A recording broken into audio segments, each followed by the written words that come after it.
खुलुमबाय लोगोफोर गोजोन बेलासि समनि अननाय खुलुमनायखौ फिन खनसेबाव गासिबो रायजो राजानिसिम जासिहरनाय जाहैबाय आरो बेजों लोगोसे आंनि चेनेलाव बरायबाय आरो फिन खनसेबाव गोसो गोथारै गोरबो गोसो लोगोफोर दा जोंहा दिनै बिराद दुखु जानो गोनां बाथ्रा दं माखासे नङा होमबा दा बेनो जाहैबाय थांनाय माखासे समनि बिराद गिदिर माने मा होनोमोन बेखौ जोंनि बिटिसिनि सासे बिराद गिदिर माने दैदेनगिरिमोन आरो बिथाङा माने गोबाव सम बिथाङा बे बिटिसिआव माने डिपुटि चिफ जानानै माने जोंनि रायजो राजाफोरखौ बा बिटिसि हालामखौ सलायदोंमोन आरो नङा होमबा दा बै दैदेनगिरिया दिनैहाय माने बिराद गाज्रि जायगायाव गोग्लैलांनो थांगासिनो दं रायजो राजाफोर दा दिनै बिथाङा माने सोरगोनिफ्राय गोग्लैना दिनै नोरगआव थांसिगोन आरो नोरगआव थांनाय लोगो लोगो माने हालोदाथ' गाज्रि जागोन नङा होमबा आरो माब्लाबा समाव लोगो मोनलायनायबो नङा बेफोरबायदि अबस्थाया फैसिगोन आरो दा बेनिखायनो एसे दुखुनांथाव होननानै बुंदों आङो लोगोफोर दा बै समाव सासे दैदेनगिरिया बुंदोंमोनलै रायजोफोर बिटिसि सान्ति सुक्तिया जाहैबाय सोरगो रायजो नङा होमबा आरो बिटिआर सान्ति सुक्तिया जाहैबाय नोरोग रायजो जाय रायजो राजा एबा जायफोरा बिटिआर सान्ति सुक्तिखौ फोथायनानै थांनानै थागोन बेयो माने दान्दिसेल' माने थांनानै थागोन जाहैदों बारा गोबाव सम नाङा गोग्लैनो आरो नङा होमबा बै नोरगआव गोग्लैलांनो नङा होमबा बिराद दुखुनांथाव दा दिनै बैफोरखौ नुखा हसिखा नङा होमब्ला दिनै जाय दैदेनगिरिया माने ब्लाव ब्लाव जोंनाय अराव माने बारजुमबा माने खामथारो होनना मिथिखायो नङा रायजोफोर अब्लाबो बै दैदेनगिरिया दिनैहाय बे ब्लाव ब्लाव जोंनाय अरावनो दिनै माने बारजुमनानै माने सेवहांगार जासिगोन आरो माने नोरगआव थांसिगोन रायजोफोर दा भिडिअखौ बुजिया जानो हागौ नोंथांमोना दा जिखुनु भिडिअखौ एसे मोजां नायनानै लाग्रोदो गाइस नै भिडिअआ मोनसे शब्द जुदि बुंनांगौ बिटिसि सुक्तिया जाहैबाय सोरगो बिटिआर सुक्तिया जाहैबाय नोरोग नोंथांमोना दिनै जवाब हो सोरगोआ साबसिन ना नोरोगा साबसिन नोंथाङा बबाव थानो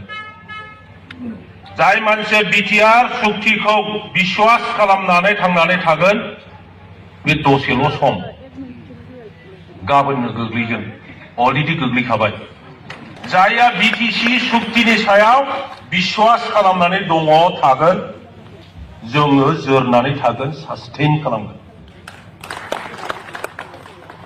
पलिटिकेल लाइफआव सास्टेइन खालामगोन ससियेल लाइफआव सास्टेइन खालामगोन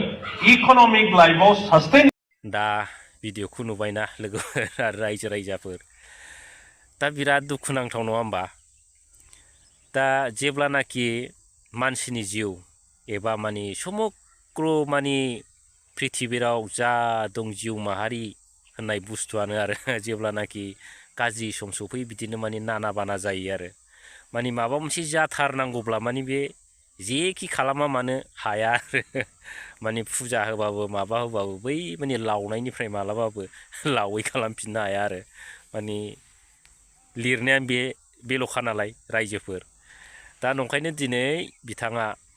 माने खाम्फा बरगयारि सार बिथाङा आरो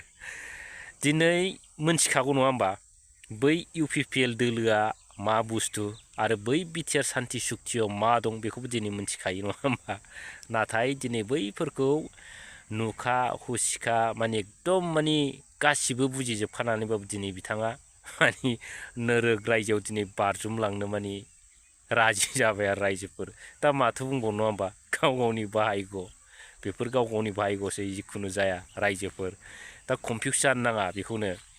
दा दिनैहाय बिपिएफनिफ्राय गिदिर गिदिर दैदेनगिरि खारजोब्बाय माने बिपिएफआ जोब्बाय माने बिदि दासान आरो माब्लाबाबो बेफोर माने एकदम माने मा होनो बेफोरो प्राइभेट बाथ्रा आरो माने गाव गावनिल' सानग्रा आरो नङा होमबा दा दिनैहाय सासे दैदेनगिरिया थांदों नङा होमबा ज्राव ज्राव जोंनि रायजो राजाफ्रा फैदों नङा होमबा जोंनि इलेक्सनखौ सोरजों देरहायो दैदेनगिरिफोरखौ लानानै इलेक्सनखौ देरहाया रायजोफोर जों नों आं रायजो राजाखौ लानानैसो माने सोरखौबा राजा खालामनो हायो नङा होमबा जों रायजोआनो राजा होनदों नङा रायजोफोर नंखायनो सोरबा दैदेनगिरिफ्रा थांजोबबाबो थांथों जा जाथिनि सानग्रा रायजो राजा आइ आफा बिथांमोना जोंहा माने जाय बिथाङा जोंनि बिटिसिखौ रैखा खालामनानै लाखिनो हागोन बायदि बै बिथांखौल' जोङो मदद होनांगोन आरो बिथांखौ जों देरहाहोथारनांगोन आरो बेनो जाहैबाय रावबो नङा माने गुसुङै माने खानाय गैयै होनो आरो लान्था सार हाग्रामा महिलारि सार दा दिनै सासे मानसिया थांदों दा गोबां मानसिया फैगासिनो दंना दा गिदिर गिदिर दैदेनगिरिफ्रानो दिनै फैलागासिनो दं नैबे भिडिअ'आव नायदोलाय लोगो प्रदेशनिफ्राय माग्राम बसुमतारी एक्स प्रेसिडेन्ट सुबन टाटा आनसलिक आबसु आरो लोगोसे बिथाङा दिहिरा ब्लक इउपिपिएलनि सेक्रेटारि मैया फैबाय माग्राम बसुमतारी सेकेन्डआव दङ खोमदोन दैमारि एक्स प्रेसिडेन्ट बांलाबारि प्राइमारि इउपिपिएल आरो एबसुनि एक्स वार्कार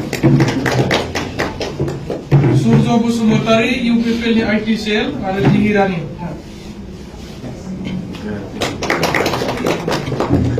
4 नम्बराव दङ मिथुन स्वर्गियारि वर्किं प्रेसिडेन्ट दिहिरा प्राइमारि इउथ इउपिपिएलनि आरो सेक्रेटारि माने इउपिपिएल डिस्ट्रिक्ट साब्रै